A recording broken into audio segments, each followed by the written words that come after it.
बिस्मिल्लाहिर्रहमानिर्रहीम। मैं सबसे पहले तो मुझसे पहले हनीफ अब्बासी साहब ने तो बड़ी लंबी तकरीर की और मेरे ख्याल में शायद अपोजिशन लीडर जितना टाइम उसने लिया, लेकिन इनसे एक बात पूछ ले और हलपन कहे कि ये पारम 45 का है कि पारम 47 का है। हलपन कहे, जिस तरह बातें करते हैं आप यकीन रखें, मैं यहाँ कहता हूँ कि ये हारा हुआ है। मुझे वैसे अच्छा नहीं लगता क्योंकि मेरे इसके बाद कोई और हमारे होता तो ज़्यादा अच्छा जवाब दे सकता था, मेरे लिमिटेशंस हैं।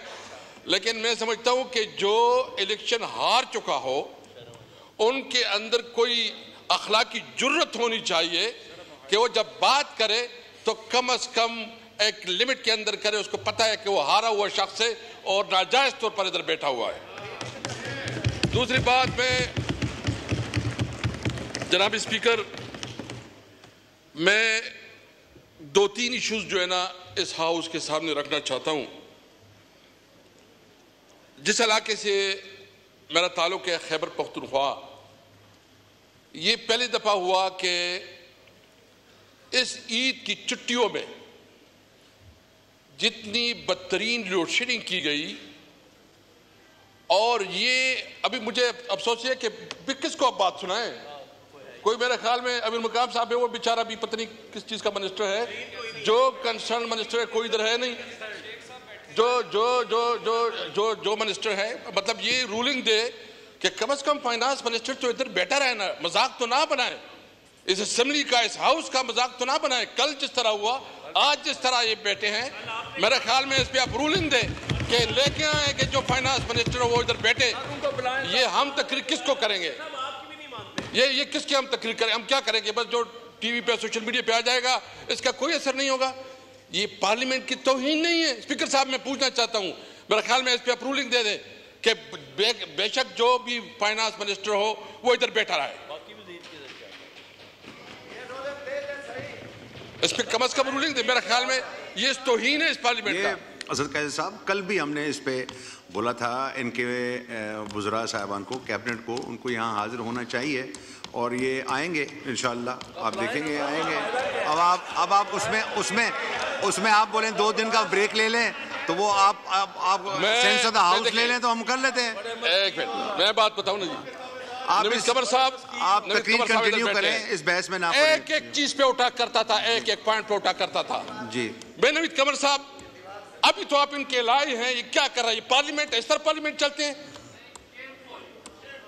ये बिल्कुल नामुनासिब है जिस तरह के पार्लियामेंट चलाते हैं, जिस तरह ये करवाते हैं। ये पार्लियामेंट की तौहीन है। मुझे पता है ये हम सिर्फ हवाई बातें कर लेंगे, कोई इसको न सीरियस लेगा, न इस पार्लियामेंट की कोई अहमियत है, न अपोजिशन से कोई मशवरा होता है, और न कोई गवर्नमेंट के जो यहाँ एमएनए बैठे हैं, जो एमक्यूएम के या पीपल पार्टी के, मुस्लिम लीग के अपने हैं, इनकी कोई से नहीं है इस बजट में। ये इस तरह बजट बनाया गया है और मैं समझता हूँ कि जिस दिन ये बजट पास होगा आप देखेंगे कि पूरी आवाम निकलेंगे, इनकी सर होंगे, लोगों के पत्थर होंगे कि इसके सरों पे करेंगे, जितने इन्होंने टैक्स लगाए हुए हैं, जितना जुल्म कर रहा है। मैं बताऊं, आप कहते हैं रोजाना टीवी पे आ जाती है कि केपीके में जो है ना बिजली की चोरी हो रही है। भाईजान, मैं जिस इलाके से हूं वहां मतलब वो ऐसा इलाका है जहां पेमेंट ठीक ठाक हो रही है और कोई ज्यादा से ज्यादा जो उनका अपना फार्मूला है वो 6 घंटे का उन्होंने बनाया हुआ है। 3 दिन ईद की रात कोई 18 से लेके 20 घंटे बिजली नहीं। मतलब आप सोच ले कि क्या आप इस इलाके को किस तरह, और मैं किस इलाके से हूं, जिस इलाके से मैं ताल्लुक रख रहा हूं वहां तुरबेला डैम है। तुरबेला डैम खैबर पख्तूनख्वा आपको जो बिजली देती है सालाना 4000 मेगावाट, 4000 मेगावाट आपको बिजली मिलती है। जिस इलाके से मैं हूं, मैं जिस इलाके से बात करता हूं, वहां की गाजी बरोता डैम जो बना है, हमारे पानी को उन्होंने रुख मोड़ के डैम बनाया है। कभी एक मिनट,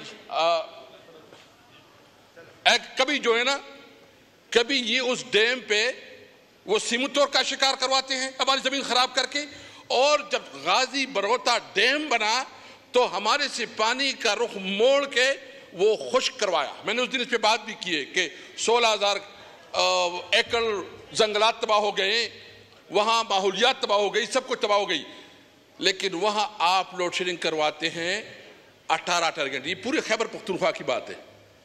चीफ मिनिस्टर साहब ने एक कमिटमेंट की कि आप हमारे साथ बैठे, एक फार्मूला तय हुआ, उस फार्मूले पे अमल दरामद नहीं हुआ। हमारे पास क्या रास्ते हैं? हम वहां के मुंतखब नुमाइंदे हैं। अगर हम टेलीफोन करें कोई मिनिस्टर हमें ना सुने, अगर हम फोन करें कोई सेक्रेटरी हमें ना सुने, अगर हम बात करें कोई डिपार्टमेंट हमें ना सुने, तो बताए क्या रास्ता है? मुझसे लोग क्या मतलब मेरे घर पे लोग हमले करेंगे? क्यों भाईजान, जिस चीज में मेरी जिम्मेदारी नहीं है, मेरा इख्तियार नहीं है, क्यों मैं उधर जलील और ख्वार हो रहा हूं? और ये तो कॉन्स्टिट्यूशन में बिल्कुल क्लियर है, वाज़ेह है कि जो आर्टिकल 58 और 57 उसके मुताबिक बिल्कुल वाज़ेह है कि जिस इलाके में जो नेचुरल रिसोर्सेज हैं सबसे पहले उस इलाके का हक है। भाई पानी हमारा, बिजली हम बना रहे हैं, आपको चाहिए था कि यहां हमें आप सस्ती बिजली देते।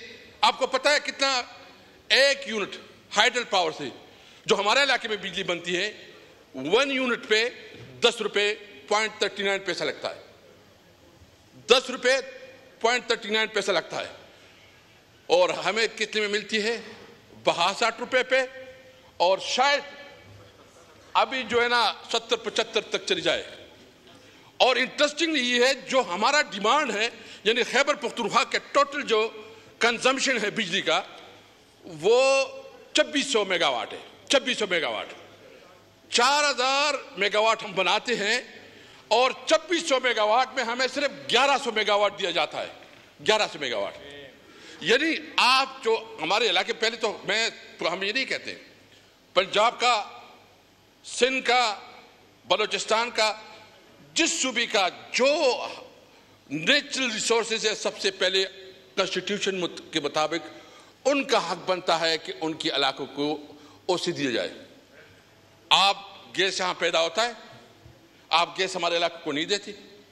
आप हमारी इंडस्ट्रीज को, हमने टेकअप किया सूबाई हुकूमत ने कि कम से कम गैस तो इतना करे कि जो हमारी इंडस्ट्रीज है उस पर हमें अलाउ करे कि हम अपना इलाके में गैस दे सके ताकि रोजगार पैदा हो सके। अभी तक नहीं हो सका। तो आप जो सबसे अहम मसला है इस वक्त कि आप लोड शेडिंग भी करवा रहे हैं, हमारा जो डिमांड है बिजली वो भी नहीं दे रहे हैं, उल्टा जो है ना चोर कर रहे हैं कि चोर चोर। मैं कंपेरिजन अगर डालूंगा, मैं ये नहीं क्योंकि हमें कौमी पार्टी, हम किसी सूबाइयत के वो नहीं करते, लेकिन अगर कंपेरिजन डालेंगे तो बता देंगे कि कितनी चोरी किधर होती है। और ये जो चोरी होती है ये क्या, ये जो मुख्तलिफ कंपनियां हैं, एस्को है, पेस्को है, या जितनी भी कंपनियां हैं, ये इनके बगैर होती है। इनके मुलाजिमीन इसमें शामिल होते हैं, हुकूमत इसमें शामिल होती है, ये सेक्रेटरी लेवल पर सब इसमें शामिल होते हैं। तब ये बिजली की सबसे पहले हमारा मुतालिबा ये, हमारे सारे जो एमएनए जहां बैठे, हमारा मुतालिबा नंबर 1 ये है कि जो हाइडल से जो हमारी बिजली बनती है उसके मुताबिक जो इसका कीमत है, हमें उसकी कीमत के मुताबिक हमें बिजली दी जाए। दूसरी बात, आईपीपीज का आपने बनाया, आईपीपीज 90 से आईपीपीज शुरू हो गई।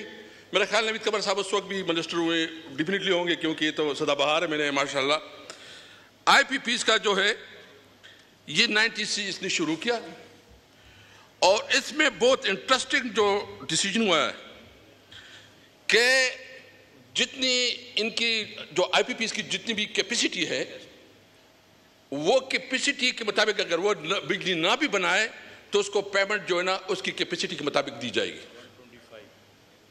यानी उसकी कैपेसिटी के मुताबिक अगर वो मिसाल के तौर पर उसकी 2000 मेगावाट कैपेसिटी है बनाने की, लेकिन अगर वो 200 बनाती है तो पेमेंट आपने 2000 के मुताबिक करनी है। और इस वक्त जो उसको पेमेंट हो रही है 2.1 ट्रिलियन, ये जो है ना सिर्फ आईपीपीज को, और जो आईपीपीज का रेट है आईपीपीज का वो है 32 रुपए से लेके 77 तक वेरी करता है। तो आप कहीं जो है ना हाइडल की जो बिजली है कितनी सस्ती है और आईपीपीएस की, और आईपीपीएस में जितने लोग हैं इसमें तमाम पॉलिटिकल पार्टीज की लीडरशिप है, उसमें तमाम पार्टी की। मैं मजम्मत करता हूं कि जब ये पीपल पार्टी के दौर में, मुस्लिम लीग के दौर में जो आईपीपीएस की जो एग्रीमेंट्स हुए हैं, ये मुल्क दुश्मन पॉलिसी थी। इनको फौरी तौर पर इसको रीनेगोशिएट करना चाहिए, इसको फिर से इसके ऊपर डिस्कशन होनी चाहिए, और जो हमारे हाइडल पावर्स हैं यानी हमारे डैम्स के ऊपर डैम्स इमरजेंसी बनानी चाहिए। आप कितना फंड देते हैं? आपने ममन डैम को कितना फंड दिया है? आपने दीगर जो डैम्स बनाने में कितना आप इसमें इंटरेस्ट ले रहे हैं? तो मेरा मुतालिबा यह है कि इस बजट में सबसे ज्यादा एलोकेशन जो है ना वो डैम्स की होनी चाहिए, और डैम्स के लिए इमरजेंसी डिक्लेयर की जाए ताकि हमें पानी की बिजली मिले और सस्ती बिजली मिले।